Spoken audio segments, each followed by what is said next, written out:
So hi guys, and welcome back to the channel. Today I've decided to head down to the Kingfishers at the lake and give the R7 a bit of a test with my 500 prime lens. So it's the EF 500 Mark II f4, just to see how it performs. I've had a few comments on my last vlog when I had the first impression look at the R7, and David from Antwerp there asked about he's having some issues with the 500 on the R7 where he has to turn it off and on again. So going to give that a go and maybe to see how I get on. Also there's a few other questions, buffer rate, ISO, all that sort of stuff, and a few people are saying, oh well, they're not sure if it's going to be any good for fast moving subjects. So, you know, Kingfisher is pretty fast moving, so going to give those a go today and see how I get on really, and just a bit more of a test really. Not so much birds in flight necessarily, but certainly Kingfisher diving should put it through its test really for sharpness, for action, for buffer, and obviously with the light today being a little bit overcast as well, shooting at high shutter speeds, we'll be pushing that ISO up a bit, so we'll be able to test the ISO level, and I'll do a little bit of video as well. What I'm not going to do today, which will probably be pleasing to a few of you, is I won't be talking too much all the way through the vlog. It's literally going to be get down here, take some images and some video, get back, run them through the computer, and then talk through the images at various settings to see what they're like under varying conditions. So we're going to get into the hide now, get set up, and fingers crossed for a Kingfisher.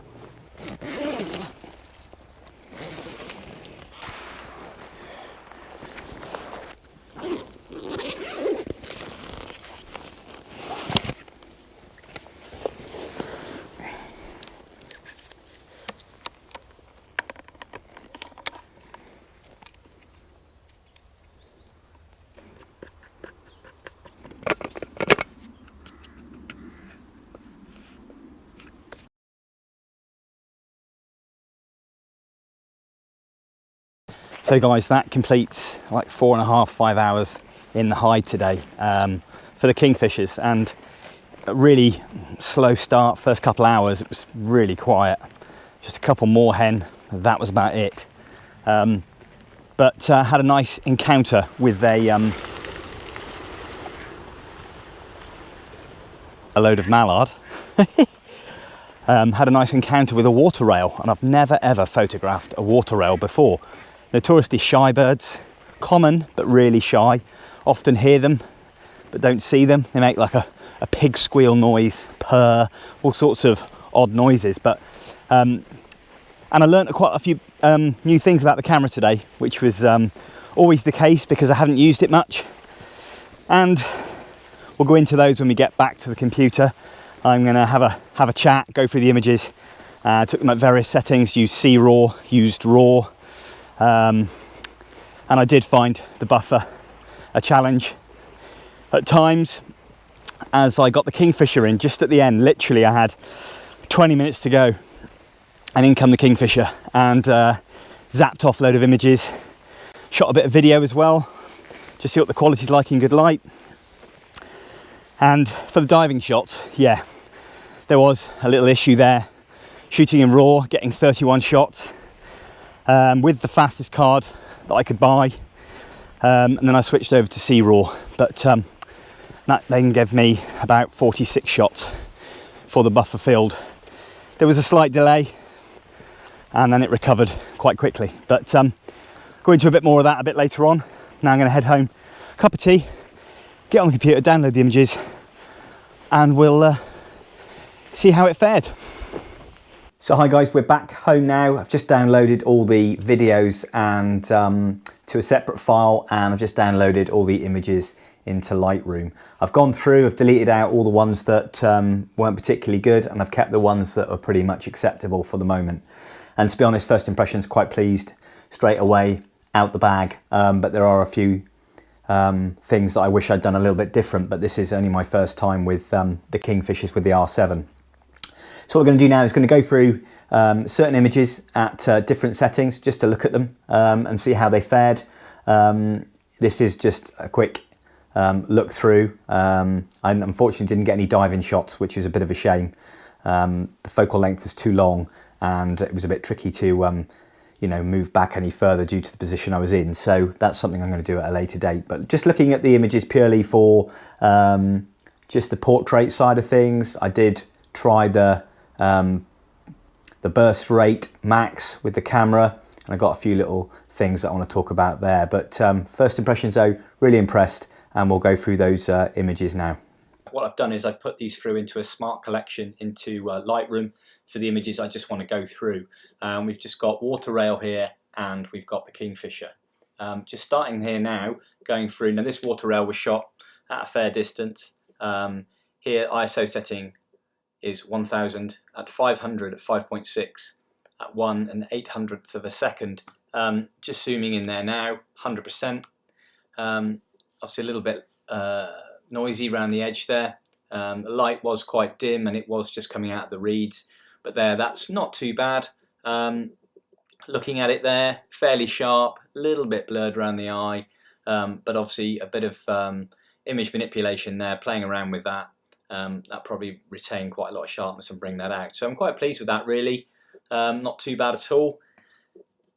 Next here, I was quite impressed actually shooting this water rail. Now this was Animal Eye AF, tracking single spot through the reeds, and that's remarkable really. All this clutter around the edge here, and the camera was able to still home in on that water rail.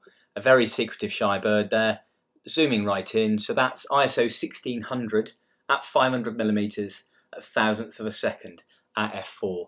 Now that's not too bad at all. I mean, the image itself is not particularly special, but the fact that testing the Animal IAF on a subject which is out in the open, it can still do that with this image here, you know, through the reeds like that and get that sharp eye. I was really, really impressed. So moving on then, same sort of image there, another one yet again, the water rail skulking there, feeding, and the camera was able still to track that bird in amongst all that clutter. And it was quite good because it would put its head out of view, it'd do a bit of feeding, and then it'd pop back up, bang, straight away the camera's AF would pick that eye up straight away. So really, really good. And the same with the video as well, it equally did a great job. Okay, moving on here, I shot this slightly underexposed, this image, shot straight away. Kind of wanted to get that nice cobalt blue on the back, nice dark background there, a little bit overexposed on the actual branch itself. But there, that was shot at ISO 500 at f5 at 1,000th of a second, going in there 100%. I think you'll agree that's quite nice there, nice and sharp, nothing applied. These are, this is actually a C-RAW image here, and I shot both C-RAW and RAW, and to be honest, the C-RAW file is about 40% smaller than the main RAW file, and I was able to shoot 46 pictures without buffer lockout, and you can get 30 with full RAW, but actually to notice the difference is pretty hard to tell. So I was really pleased with that image. Actually, it's quite nice with a dark background. Moving away again, slightly off frame. This one slightly overexposed, sun came out. Nice to sort of test the background there, blowing that out a little bit. Slightly clip that a little bit, but as you can see there, not the best, a bit too soft and not very detailed on the back, but the eye is pretty pin sharp there. That was ISO 2000 f5 at 1,000th of a second. So yeah, not the best image, but I'm actually looking at just testing the camera at this situation really to see how it performs. Another one there, ISO 1250 f5 at 1,000th of a second again. Just obviously caught fish, up it comes. A little bit noisy around the back there, but nothing that, you know, can't be sorted in noise recovery software, Topaz Denoise, Dixo, etc. All in all, I'm quite pleased with that one. What I probably should have done there is obviously shot a little bit faster and to retain a little bit more sharpness, but actually all in all, it's not a bad image. Moving on again, same sort, that's just threw its head back and took the fish down. Fortunately, then I didn't have fast enough shutter speed. It was first time with this camera, so I was quite eager because I only had 15 minutes with this bird before it managed to fly off. So again, a nice little portrait shot there going in. Nice lot of detail in the eye. ISO 2000, f5 at 1,000th of a second again. So, you know, quite pleased. you know, with the image itself. Moving on, again there, quite nice actually. Looking at that, lovely and sharp around the eye, lovely sharp around the head. Nice little bit of jelly-eared fungus appearing on the image there. But I mean, this image was shot as a raw image. Again, not C-raw, this was raw. And this one I'm particularly pleased with actually. These are quite nice. There's a series of images here. It just literally dived, popped up, give the fish a bit of a whack, and as it whacked, all the water droplets were caught around the edge. So I quite like that sparkly effect there, and the detail there is really quite nice. I was trying to keep a fairly low shutter speed for portrait shots, so I didn't boost the ISO too much. But I will have a go again with that, just to push that ISO up as high as I can, really, just to see what it's like. But you know, for an image it's just not been, you know, image manipulated, that's actually turned out quite nice. And there again, a series of those shots. And here, just finally there, one of the last images, which I quite like. Just a kingfisher, just ruffled its feathers, and then was just relaxing down, and obviously it ruffled its feathers. A lot of the water droplets kicked out the top there. So a few lessons learned for me there, really, to be honest, is, you know, I wasn't pushing the shutter speed up enough. I wanted to try it more on portrait shots. Unfortunately, I was too tight in, as I said, 800mm with the 1.6 crop on the 500 prime, too close, and I couldn't really get any decent shots of it diving. So hopefully that will be for the next one. But I just wanted to see what the images look like on the computer. So yeah, I mean, all in all, I think, you know, I'm quite pleased there, really, with those. And I say I shot at C-raw and raw, you know, I think for a first go, for a quick 15 minutes with these images, I was actually quite pleased for that selection, really, and especially happy with the water rail achieving that focus through the reeds there. Was particularly good. So what I'll do now, I'm just going to just show you a quick video of the Kingfisher shot at 4K 30, and I didn't manage to do any slow-mo because the Kingfisher didn't hang around for very long. But this is kind of, again, just a little snapshot of the time I spent down at the lake with the Kingfishers, and I'd like to spend a lot more there, certainly in varying light. I was there at the harsh light of the day as well, so you know, it's not always the best time, early morning and evening, but due to I had other things on, I couldn't unfortunately make those times. But I think you'll agree though that actually the images themselves aren't too bad at all. I think with a bit of cleaning up, they can be they certainly come out rather nice. So we're just going to put on the video now just to show you a bit of 4K 30.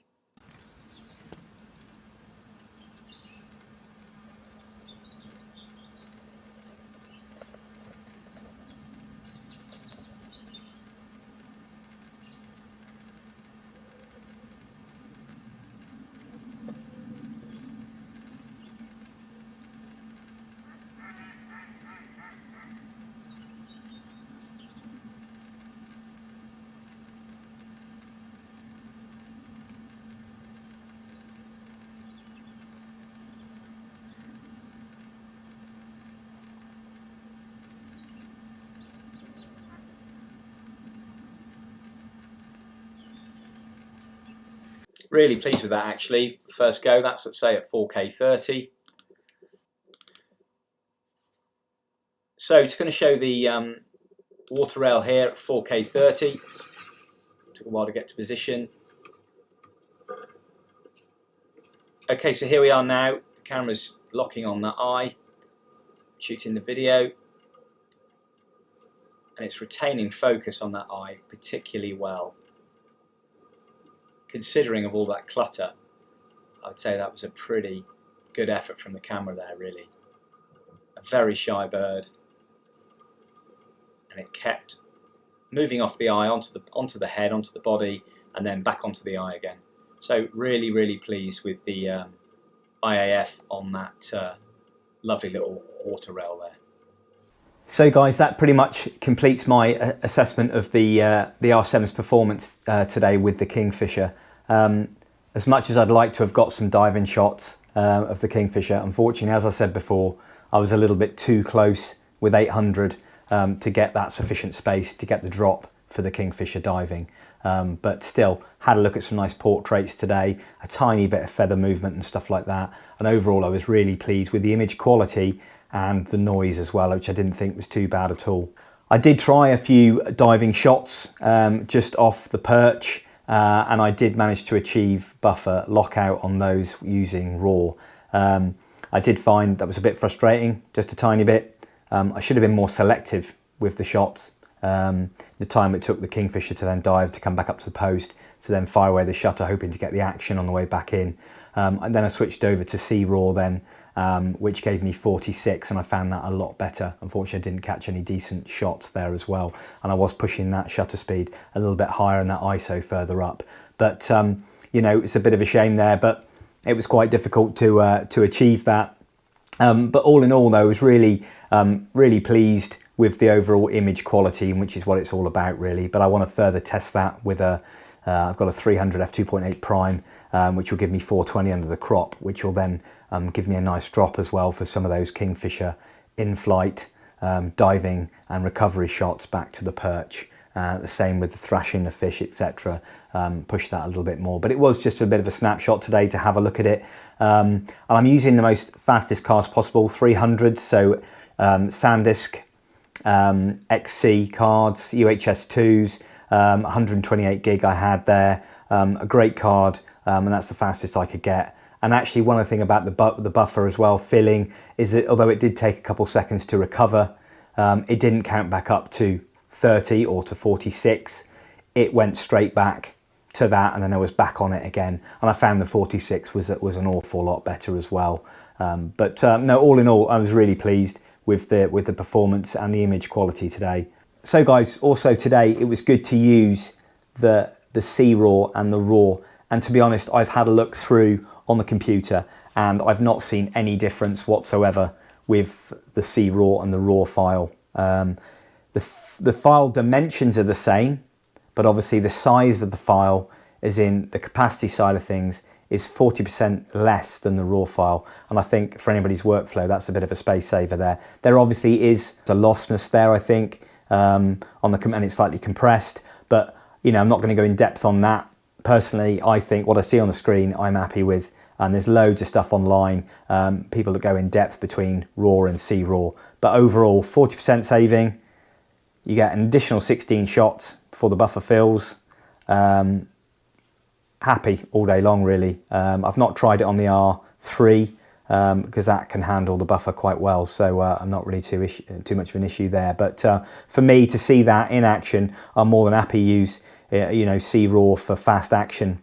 And then if I'm doing other stuff with other mammal species, it's a little bit slower, then more than happy just to stick to RAW because it can handle that. There's one thing I did notice actually with it's the first time I've used the R7 today, with the EF to RF converter and with my 500 prime, and that's the first time I've used that.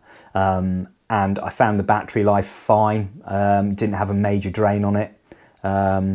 And also, but I did find it slightly, the AF was slightly different than the R3. Now, obviously the R3 I've used with the EF to RF, and I noticed no difference whatsoever in the quality between the camera and the EF lens and the speed of AF. But I did find with the R7, with the converter onto the 500, I did find at times it would hunt on the background a bit more, and I then had to manual focus on the post a little bit, and then once it locked back on there again, it was fine, but it was slightly slower.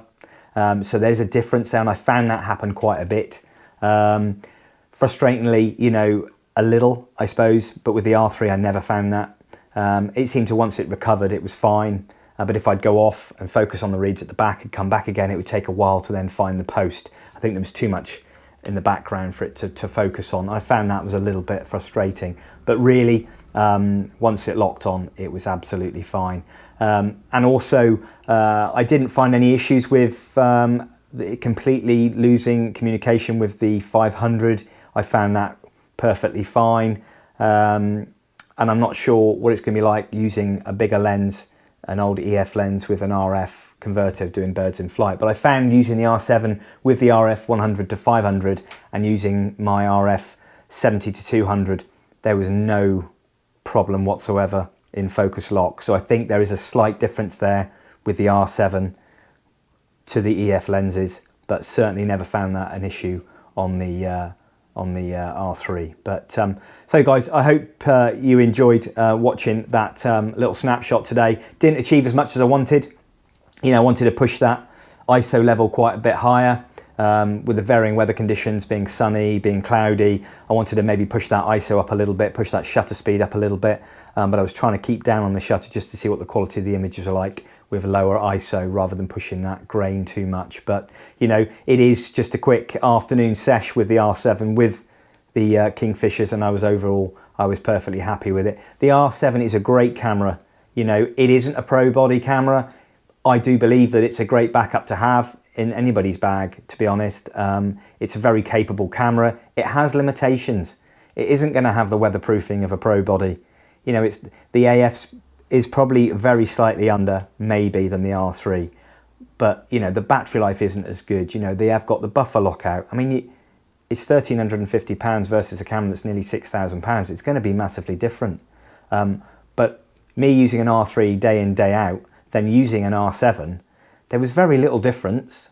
And for me personally, to have a camera at that price range in my bag as a backup, more than happy reach for that. And I'm glad to have it in my bag, really, and I'm really pleased. A bit more testing to do, birds in flight and stuff like that. But hope you found it useful, guys. Obviously not for everybody, but I thoroughly enjoyed testing it out, and I'm looking forward to doing a lot more with it. But if you've got any comments for me, please just pop them in the comments section below, if not through social media or email or whatever else. But and if you don't follow the channel and you fancy giving it a go, please click subscribe, and for those that already do, just give us a like if you can. It's always much appreciated. But as always, guys, thanks very much for watching, and I'll see you all next time.